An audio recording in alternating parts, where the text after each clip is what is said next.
Bonjour, bienvenue sur Cocotte TV, nouvelle vidéo de présentation avec un radiateur, le Thermalright Archon SBE X2. Donc SBE à l'époque c'était pour Sandy Bridge édition, des radiateurs plus performants que les anciennes séries, avec de grosses nouveautés. Ici, Archon, on est sur du single tower avec des performances annoncées normalement comme très élevées, pour dire on s'approche de leur dual tower, le Silver Euro, bien entendu en SBE aussi. À l'intérieur, nous avons le modèle, on va pas s'attarder dessus puisque de toute façon tout est encore dans les sachets plastiques qui sont toujours aussi pénibles à ouvrir chez Thermalright. On voit, nous avons ici 4 griffes pour attacher le ventilateur, un dédoubleur PWM, donc il y a normalement 2 ventilateurs dans le bundle, on va voir ça un petit peu plus tard. Ici, la barre transversale qui passe au-dessus de la base avec une molette pour régler la pression appliquée sur le radiateur et donc sur le processeur. Nous avons un premier ventilateur avec les couleurs habituelles de la marque. On a l'habitude maintenant, clairement, c'est moche, on va pas dire le contraire. On préfère les couleurs qu'il y avait avec le Macho à l'époque, ça tirait plus vers le bleu, c'était plus sympa. Mais bon, une fois dans l'ordinateur, ça ne se voit plus, sauf en grade plexi, et on va se dire qu'à la rigueur, ce qui compte, ce sont les performances. Ensuite, nous avons une notice avec l'habituel autocollant de la marque, et enfin, le radiateur s'il veut bien sortir, avec le petit sachet de bonbons qu'on enlève, et voici le radiateur.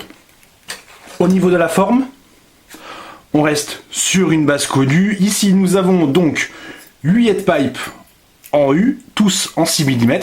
Une base, là il y a encore le film plastique, on va attendre pour l'enlever parce que la colle, en théorie avec Thermalright, est plutôt forte. Il faut après nettoyer un peu, on va pas faire ça de suite. La finition, elle est excellente, il n'y a rien à dire. On aime bien la finition des True Spirit et du Macho par exemple, mais là en passant sur la gamme supérieure, il n'y a pas photo, c'est quand même un cran au-dessus et ça respire la solidité. Ici, nous avons les trous de fixation pour le ventilateur. Alors, on voit qu'il y en a 4.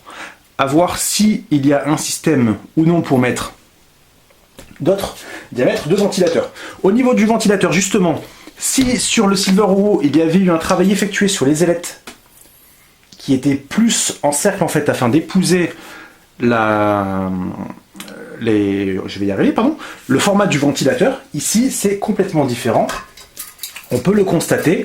Sur le dessus, le ventilateur va largement dépasser, alors que le radiateur est comme ceci. Thermalright aurait peut-être pu, alors on dit bien peut-être, parce que la hauteur est déjà impressionnante, on doit être facilement à 170 mm, on va voir s'il y a les specs sur le carton, elles n'y sont pas, on ne les a pas en tête, désolé, on verra ça lors du test. Alors d'ailleurs, puisqu'on parle du test, il va falloir patienter un peu, il fait plutôt chaud, on préfère attendre un peu pour faire les relevés, pour être sûr de nos deltas.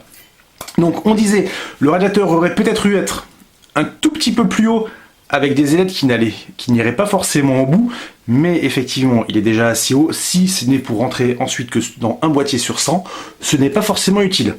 Donc le test, comme on disait, on va s'en occuper, on va prendre un peu plus de temps pour faire plusieurs relevés de température en fonction de la température de la pièce qui oscille entre 20 degrés et 30 degrés en ce moment. C'est pas facile, ça cogne plutôt fort.